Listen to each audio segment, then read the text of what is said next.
Hello, Jivtish has posed a question to me about ego and Ahamkara. I quite like when this question comes up. I think it's one of my favorites because the word ego is used in our common language in so many different ways, and rarely do any of us ever talk about what we mean by the use of the word ego. It's as if we're all throwing it around in conversations, presuming that we're all, as the saying goes, on the same page, that we're all using the same meaning. So when I say ego, you know what I'm talking about. And we never talk about the fact that we're often speaking in completely different ways. So I want to address this question again. We'll come back to that. The core question is about ego and ahamkara. First, let me comment on the word ego. The word ego comes from the field of psychology, predominantly from Sigmund Freud.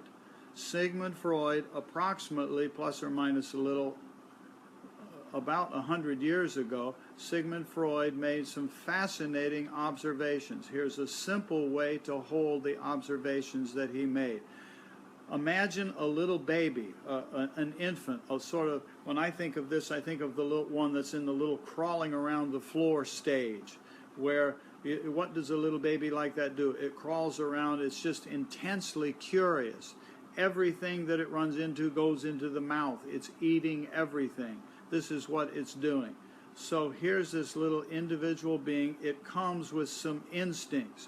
It comes with an individuation. There is a me of some kind there. That is the meaning of the word ego. Originally, Freud was from Germany, and he called the ego das Ich, I-C-H, the I, the individual. It was only later, I don't even know if he did it or other students of his did it, they went over to Latin, because das Ich is literally, in English, is simply the word I blah blah blah, I am this and I am that. That's all that he meant by das Ich, the I. And they went over to Latin and borrowed and imported another word, ego, makes it sound fancier. But so first, where there was das Ich, the I, that's the ego. What does the little, and imagine this little infant crawling around. What does it do? Everything goes into the mouth. I'm using that as an example. Why does it put everything in the mouth? Because it has an instinct to eat everything. It comes prepackaged, however it happens, whether you think of it as karma or evolution or only like that. However you approach it, there's an instinct that the baby comes prepackaged with.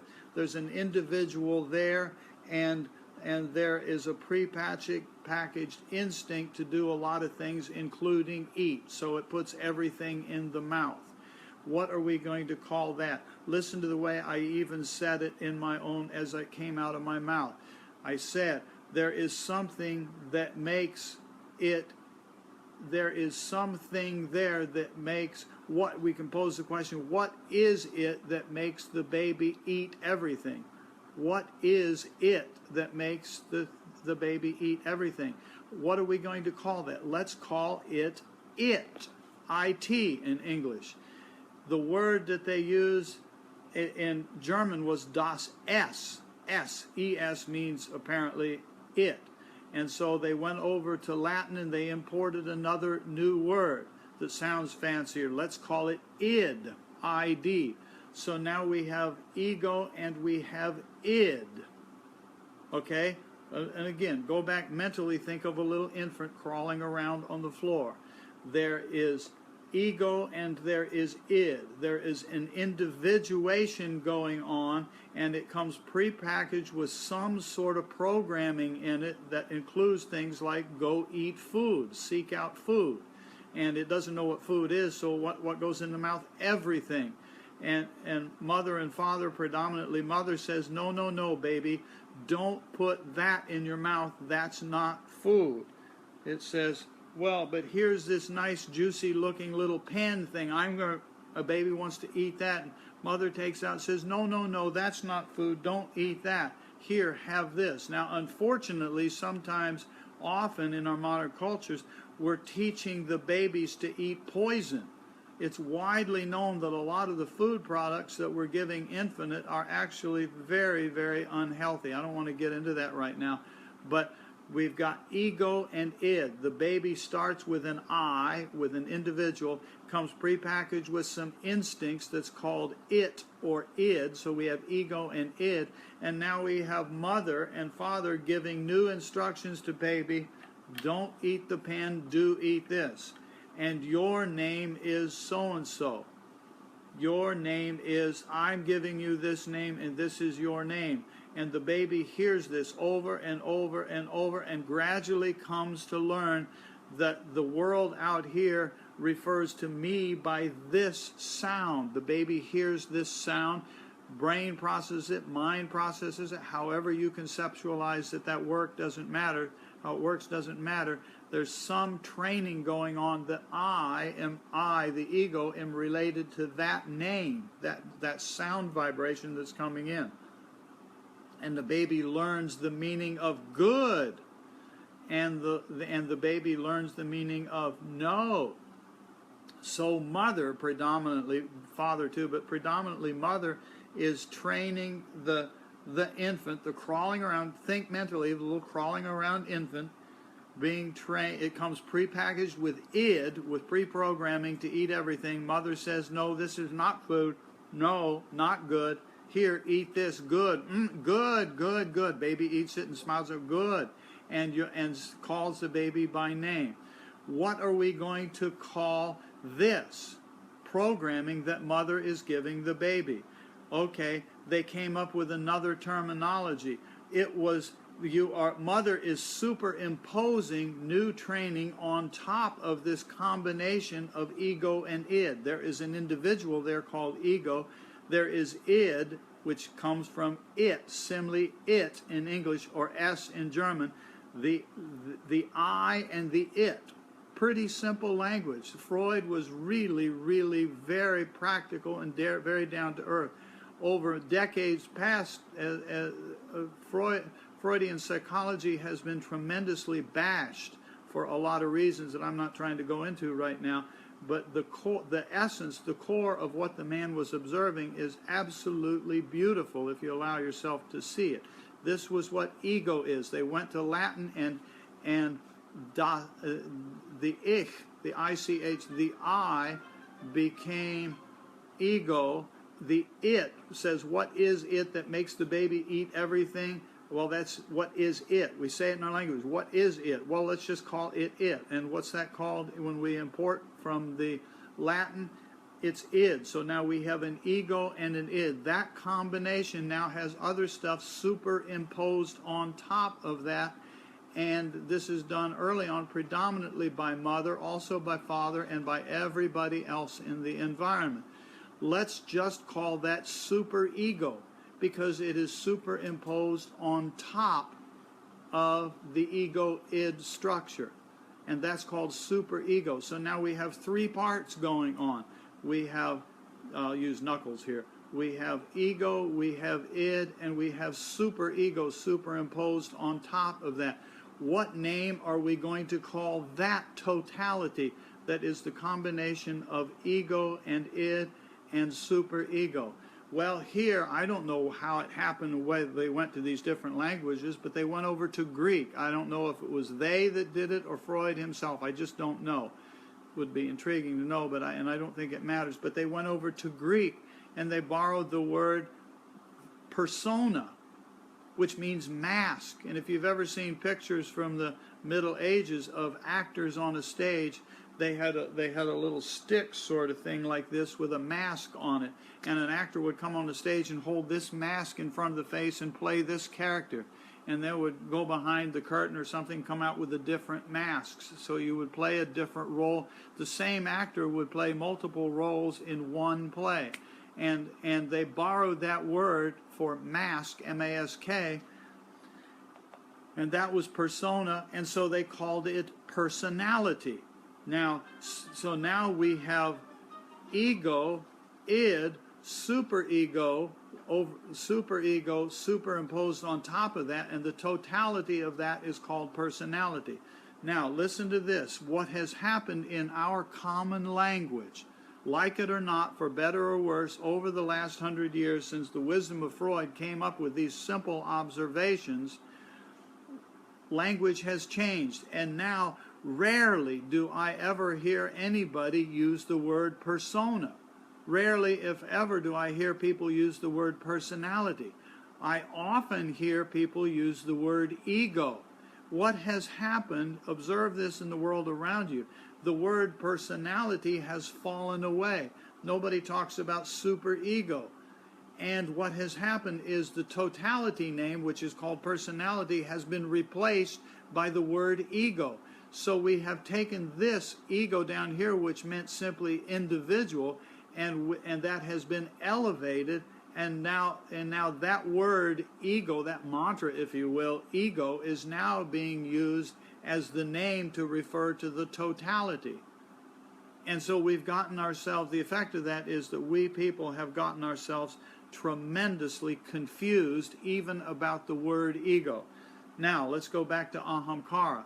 To compound things, then we end up with this word Ahamkara, comes from yogic language, which is, of course, Sanskrit. We import the word Sanskrit in yogic language so we can talk about things like meditation and self-awareness and contemplation and all of the aspects of yoga. We import these words. We say, here's this word Ahamkara. Well, what's the meaning of that word? Now, here's a common thing that I hear happen. Us Western people very commonly say, well, I don't want to learn Sanskrit. I don't want to be an intellectual. I just want to do practice. I want to do this in my own language. And so we don't want to learn. I understand this. I have compassion for that. We don't want to learn these foreign words. We don't want to be Sanskrit scholars. Well, here's my sales pitch on Sanskrit. You do not have to be a Sanskrit scholar, but we do not have adequate words to describe this stuff. We just do not have it. So, like it or not, we really, really need to learn some of these words, and we need to explore what they really mean. So, Ahamkara. Aham means I am. Kara means maker. It means the ability to make an I am. If you are a baker, it means you have the ability to make, for example, bread. I know how to take the flour and the water and whatever you do, and I know you knead the dough and you roll it and you do this, you let it rise and you put it in the oven and you cook it. And that's baking the bread, and then we eat the bread. Yummy. Hopefully bread, not good, healthy bread, not donuts and stuff like that. But that's a whole other subject. Anyway, so Ahamkara, Aham is I am, so Ahamkara means the ability to create a me. Now, let me set that one aside just for a moment so we can come over to one of the other terms, asmita. We run into the word asmita. What is the English word for asmita? Guess what? We don't have a good word for asmita. We don't have a good word for Ahamkara. We don't have a good word for asmita. So what word do we use when we translate? We're looking at Yoga Sutras or Bhagavad Gita or Upanishads. When we encounter asmita, what English word do we use? Well, let's use the word ego. And we have just gotten ourselves tremendously confused, because now we have essentially simple Socrates style of, what do you call it, logic, simple Socratic logic. You end up with essentially saying, well, if Ahamkara means ego and asmita means ego, therefore Ahamkara and asmita are the same thing, and they are not. They are simply not the same terms. And so we have gotten ourselves confused by using the same word ego to account for both Ahamkara and asmita, and they are not the same thing. And on top of that, we don't even have agreement on what the meaning of the word ego is, because we have let go, we have culturally let go of the tremendous wisdom that Freud had to say 100 years ago when he was first observing stuff and coming up with the label personality. And he's the guy that observed this stuff in living, breathing human beings and came up with this system of way of explaining it. So we have two complete levels or layers of confusing ourselves that makes it extremely difficult, if not almost impossible. We're going to get there. Stick with me. We're going to get there. Makes it extremely difficult to answer the question, well, so is Ahamkara and ego the same thing, or some version of that kind of question. So what is asmita? Asmita, if you take yoga, what is the foundation core principle of all yoga? All yoga is based on the foundation principle that all there is in the universe is uni. All there is in the word universe is uni, which is one, which is unity. There's only one absolute ground reality. That's the foundation of all. I don't like this terminology, but we're stuck with it. It's the best thing I know, and I don't believe if it ever was accurate, which it probably was, it's not totally accurate now, excuse me, that there seems to be a phenomenon called Eastern philosophy and Western philosophy. And I'm not sure I buy into that, but if we use that for convenience sake, what does Eastern philosophy say? Eastern philosophy says there is uni, there is only one absolute reality. Western philosophy and religion often, if not usually, says no, no, no, no, no. We are here and God is there. And He, out of nothing, ex nihilo, He, ex nihilo, out of nothing, He made this world and me. And so there's a primary duality there. The, so to speak, again, I don't like the term, but it works. The Eastern view, the ground reality view of all of yoga, is that there is only unity. And so if there is only unity, then there is the appearance of multiplicity. And so I appear to be an individual, you each appear to be individuals, but guess what? Because of avidya, or ignorance, or maya, or appearances, there's really unity appearing as diversity. Our ashram here in Florida, we're near an ocean, and I often tell people, go to the beach and just sit there and watch the ocean. And you can, with a sort of blink of an eye, you can go like this. Okay, now look and see ocean. And then sort of blink your eye and blink your mind and look again and look and allow yourself to see that there are many, many waves. And you blink again and all you see is ocean. You see one ocean, you look at it, a blink of the mind and eyes, and all of a sudden you see 100 waves out there. And so which is it? Is it 100 waves or is it one ocean? And allow yourself to play with it that way, and you see, wait a minute, there's only one ocean, and inherent in the nature of ocean there are a bunch of waves. You did not manufacture an ocean by taking a bunch of waves and taping them or gluing them together to manufacture an ocean. They're literally one and the same. And this is the foundation principle of yoga. So what is asmita? Asmita is the individuation that simply allows there to be the appearance of an individuation. It's I-ness, I-N-E-S-S, I-ness, I-ness, individuation. This is the concept of asmita. So how does this relate to ahamkara? Well, asmita is only in individuation. I have no identity to go with it. Now, remember the little baby that's the infant crawling around, and mother gives and father gives the baby a name and says, your name is so and so, and you gradually come to take on that name, and you respond to that name, and so the name is good. So there's hi Viviana. So mother says, good Viviana. And Viviana, the person, smiles and says, oh, good, I got praise from mother. I am good.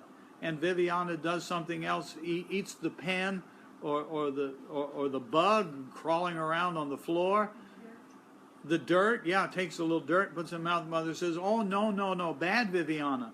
And so Viviana starts to take on good and bad. And in terms of psychology, what is that called?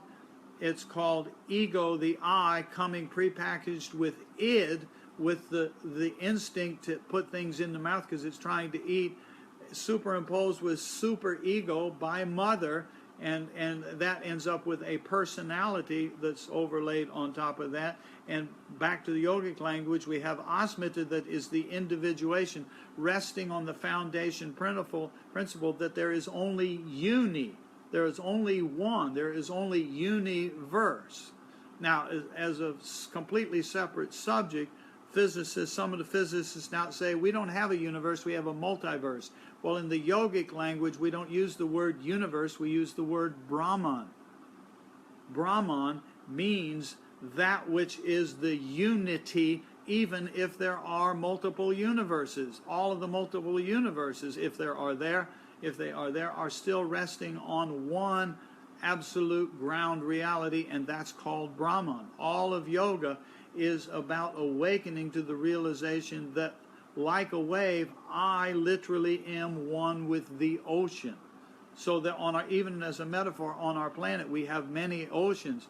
Over here we have the Gulf of Mexico is what it's called. Over there, a little that way, is called the Atlantic Ocean. Way over there is the Pacific Ocean, and down over there is the Indian Ocean.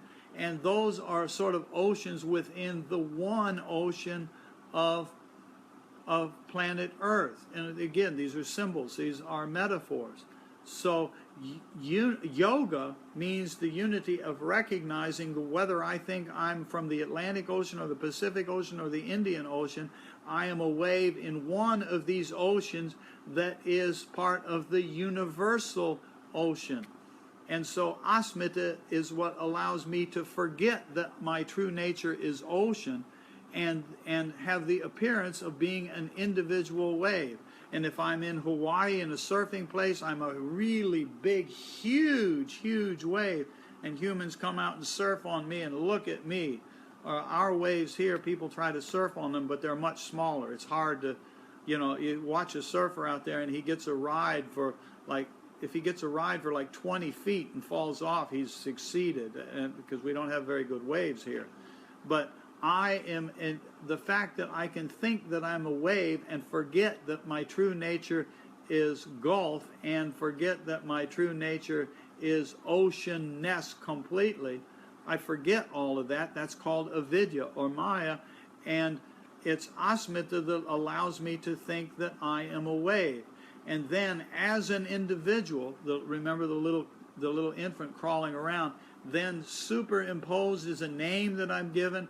Superimposed is that I'm a good Viviana because I'm eating the good food. I'm eating my food and I'm chewing on it and I'm swallowing it, and my mother is saying good, good, good. And then when I go eat dirt, mother says no, bad Viviana, and all like that. That's superimposed. So what is the name in yogic language that allows the infant to take on these identities? It's called Ahamkara. Aham means I am, kara means maker, means the ability to take on false identities. So I take on false identities. I build a construct. I am this person, I am this body, I am this name, I am this gender, I am of this country, I am of this social economic background, and on and on and on. And I've been through these schools, and if the name of my school is the so-and-so, and we are eagles, they use an eagle as the symbol there, then I say I'm an eagle. And that we forget that this is all a silly game that we have invented. And invented means ahamkara. Ahamkara, we have invented all of these identities. And all of those identities are superimposed, same as psychology, they are superimposed on asmita. How did the asmita happen? Because of avidya. Vidya means knowing the truth that I am one with Brahman, the absolute reality. Put A in front of it, it means not knowing, not remembering, or in simple English language, we call it ignorance. But ignorance does not mean low IQ. It doesn't mean we're not intelligent. Avidya. Even in the word ignorance, the root of ignorance, if you allow yourself to see it, the root of ignorance is to ignore. It is a skill. It is an ability. We must, to function in the world out here, we must have the ability to ignore our unconscious mind. The unconscious mind in psychology and psychiatry, the processing of the unconscious mind is called primary process. And then what psychology tells us we have to do, we have to have a nice, good, solid wall between primary process and secondary process. And if secondary process, which is out here, is being too influenced by primary process coming forward, this is called psychosis, and we get a mental health diagnosis, or we're schizophrenic and like that. So there's language to talk about these things, both in the terms of psychology and in terms of yoga psychology. But yoga psychology is resting on the foundation that there really is only uni. There really is only one. And asmita is what allows me to think that I'm an individual. Then ahamkara allows me to take on. It's the thing that has the ability to take on the identity, child, take on the identity baker, take on the identity Viviana, take on the identity good Viviana, take on the identity bad Viviana. And in terms of psychology, to add another term in there, I don't know the fancy term for it, but they talk about the bad part of me that gets pushed back into primary process is sometimes called the shadow. So I am out here and I have a shadow inside, and that's what's causing my psychopathology. And so now we need to do therapy or medication and all to deal with my shadow side.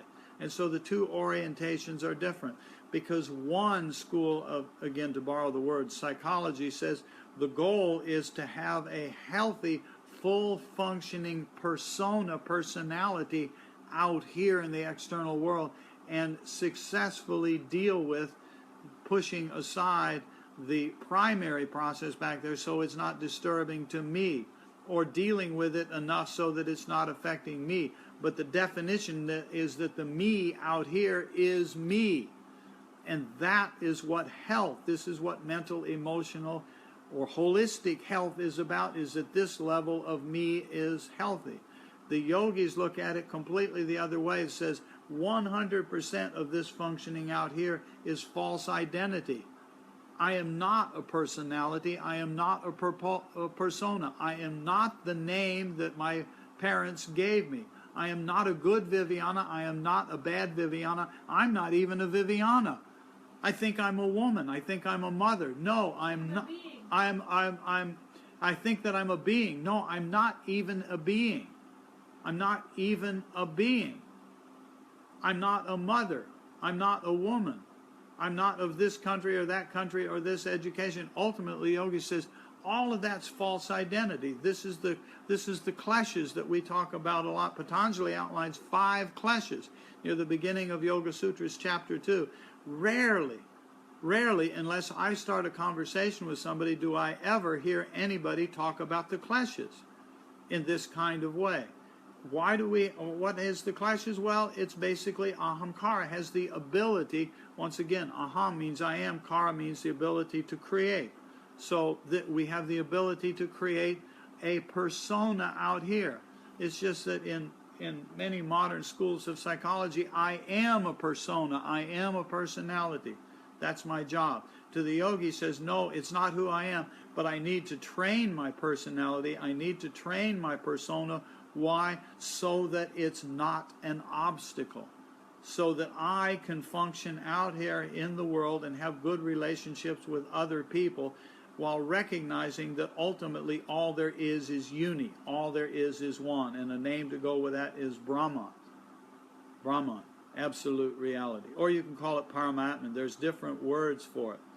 You know, in Western worldview, where we are here and he is there and all that kind of stuff, what has been done, particularly noteworthy in the Middle Ages, what was done with the people who came to understand uni, that there's only one. What would happen to those people? Often they were burned at the stake, they were killed, or thrown out of town, or sent away from their country in one way or another.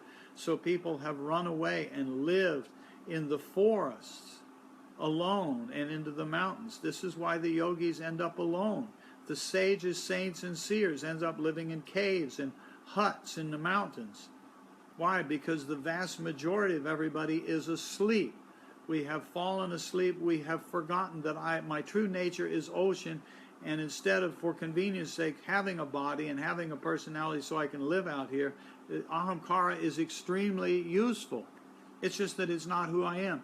It is Aham, I am. Kara allows me to take on identities so I can literally become the architect of my own life. I can construct a nice me out here. Sometimes it has been said by, I don't know who to give credit to this, we're looking for spiritual experience. And some have said, no, that's backwards. I'm a human looking for spiritual experience. No, it's completely backwards. It's just not true. I am spiritual, and I have manifested outward in a human experience. And what I'm trying to do out here in the world is, so to speak, invent a nice, full-functioning, healthy human being who remembers the true nature that qualitatively I am the ocean. I'm not the whole, ultimately I am the whole ocean, but that's a very, very subtle point philosophically to talk about yogically.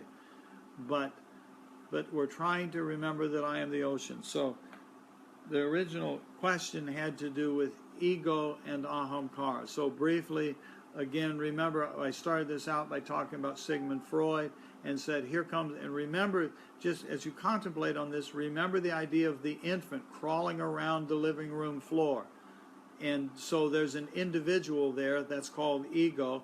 It comes prepackaged with instincts that are called id or it. Ego simply means I, id simply means it. It is that which causes the baby to do these things.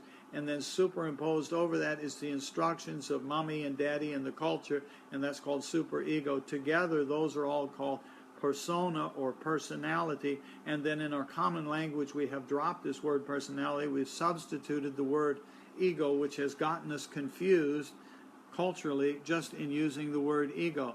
And then over on the yogic Sanskrit side, we have asmita, we have ahamkara, and we get confused because we don't have words to go with us, so we translate both of those as ego, and so we get ourselves further confused. And if we unravel this and we contemplate on it and we're patient, you see that this stuff really makes tremendous sense. For those of you who are very logically inclined, this is understandable. But if you only use logic and your intelligence to so-called understand this, we're missing the boat. We're missing the boat, because the real value is it gives us an outline of how to do meditation. Now, to compound this thing, there's another word that I didn't even say yet, and that is antakarana. Antakarana, we also don't have a word for that, so when we translate that into English, what do we commonly use? Ego. So now we have asmita is ego, we have ahamkara is ego, and we have antakarana is ego. What does antakarana mean? Antakarana means inner instrument. So if you take me, just a me, what is the totality of my inner instrumentations? The totality of my inner instrumentations, the name for that totality is antakarana. So inside, so to speak, dwelling within my antakarana is ahamkara and all of the effects of that ahamkara, which are stored on a metaphoric symbolic hard drive called me. So the Viviana who thinks I'm good, and the Viviana who thinks I'm bad, and the Viviana who thinks I'm a woman, and all of this stuff, all of that is stored on the hard drive called chitta. And when all of this plays out to the external world through the body and brain and all that, it plays out through an instrument called manas, which we translate, fortunately, we translate that most of the time as mind. And so then it employs, in yogic term, the 10 indriyas, the instruments to work out here in the world. So what is antakarana primarily? Antakarana primarily is manas, the sensory motor mind, the chitta, the storage, the hard drive, the memory of identities as a baby in a country and a Viviana and a woman and a teacher, and a mother, and all of those identities. Those are stored on the hard drive called Chitta. They play out through manas, the mind, employing the Indriyas, and also back there is an Ahamkara that allow these identities to take on. There's another function back there that is intelligence that's called Buddhi, that has the wisdom to follow all this stuff that I'm talking about and unravel it, and you be used as an intelligent tool to unwind ourselves from all of this avidya or maya. And that totality of inner instrumentation is called antakarana. So the original question has to do with ahamkara and ego and how they relate. Are they the same? So again, just remember, go back through this if you want a couple of times.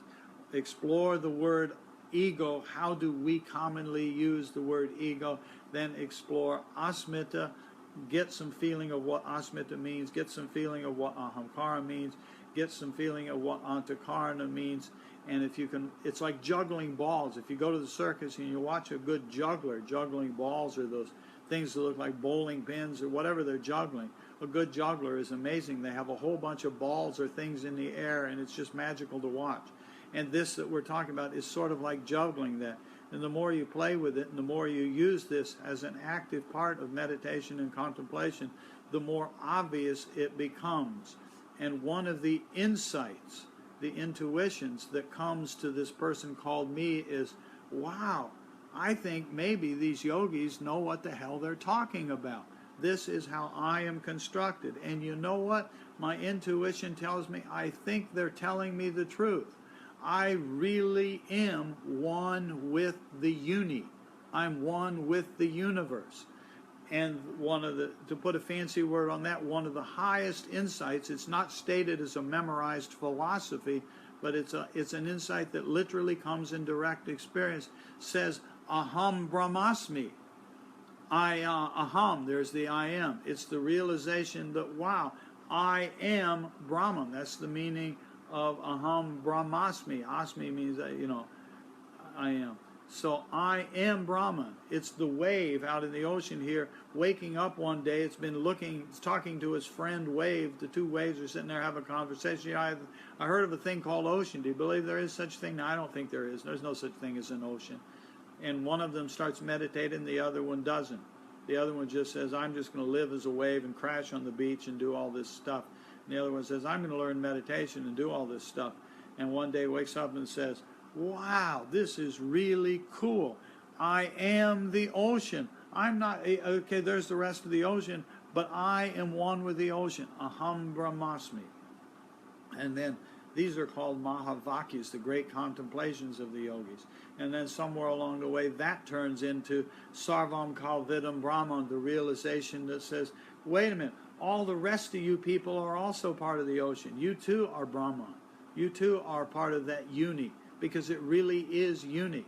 It appears to be diversity out here, but it's not. It's unity. And in the unity there is the appearance of diversity. Okay, I hope this has been fun and useful, and I hope Jivatish sees this. It was Jivatish's comment that got me inspired to try to put some words to explaining this. And if I can find where you raised that question, I'll take the link to this once it's up there and post it back to you so that you can see it. So thank you for your patience, and if you've gotten to this part, it means you've listened to the whole thing, or you clicked ahead to get to the end, says, where's this guy going with all this babbling? So anyway, either way, I hope it's been fun for you, and most important of all, internalize this. Ponder on it during your day.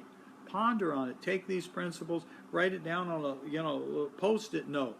Asmita, ahamkara, antakarana, ego, id, superego, avidya, maya. You can put down some terms like that, carry it around with you, and let it be a friend. You don't have to set aside time in your busy day to say, okay, now I already have meditation time, and I have food time, and I have shower time, and sleep time, and work time. Now how the hell am I going to find time to do this too? Don't do that. Do it right in the middle of life. Write it down on an index card or a post-it note. Keep it with you. Keep the terminologies with you. This is not about a language lesson. Trust me, I promise you, it is not about language lessons. If your native language is not English, if it's Spanish, it's not about Spanish and English. Freud was German, and the terminology used in psychology was borrowed from Latin, and it was borrowed from Greek. It doesn't matter. It doesn't matter what language it is. Ponder this stuff and let it become part of your perspective. It's not just brainwashing where you're washing away the old stuff and you're reprogramming into your belief system what Swami Jnaneshara or all these other yogis are saying to you. That's not it. That's not it. Internalize it. Imagine yourself as that little infant crawling around the floor. How did I start out as a little infant crawling around the floor and I become a Nicholas? How did this happen in all of my activities? So play with it. Please, please, I beg of you, play with this stuff. Don't work. Don't get too confused. Try to unravel the confusion and enjoy stillness and quiet. And what's it really all ultimately about? I think you know the answer to that. It's all about Om. All of this that we're talking about is contained within the symbolic Om. And that is the meaning of Tat. So what do we have one more time? Om Tat Sat. Om. It's all about Om. It's all contained in Om. Om Tat Sat. Right, Ma? Om Tat Sat. Okay, bye-bye. See you later. Tat Sat, not Tat Sat. T-A-T-S-A-T. Jose, Tat Sat. Om Tat Sat. Okay. Thank you again for playing. This is fun, isn't it? It's fun for me. I'm having fun. I hope you're having fun with this too. Om Tat Sat. Bye-bye.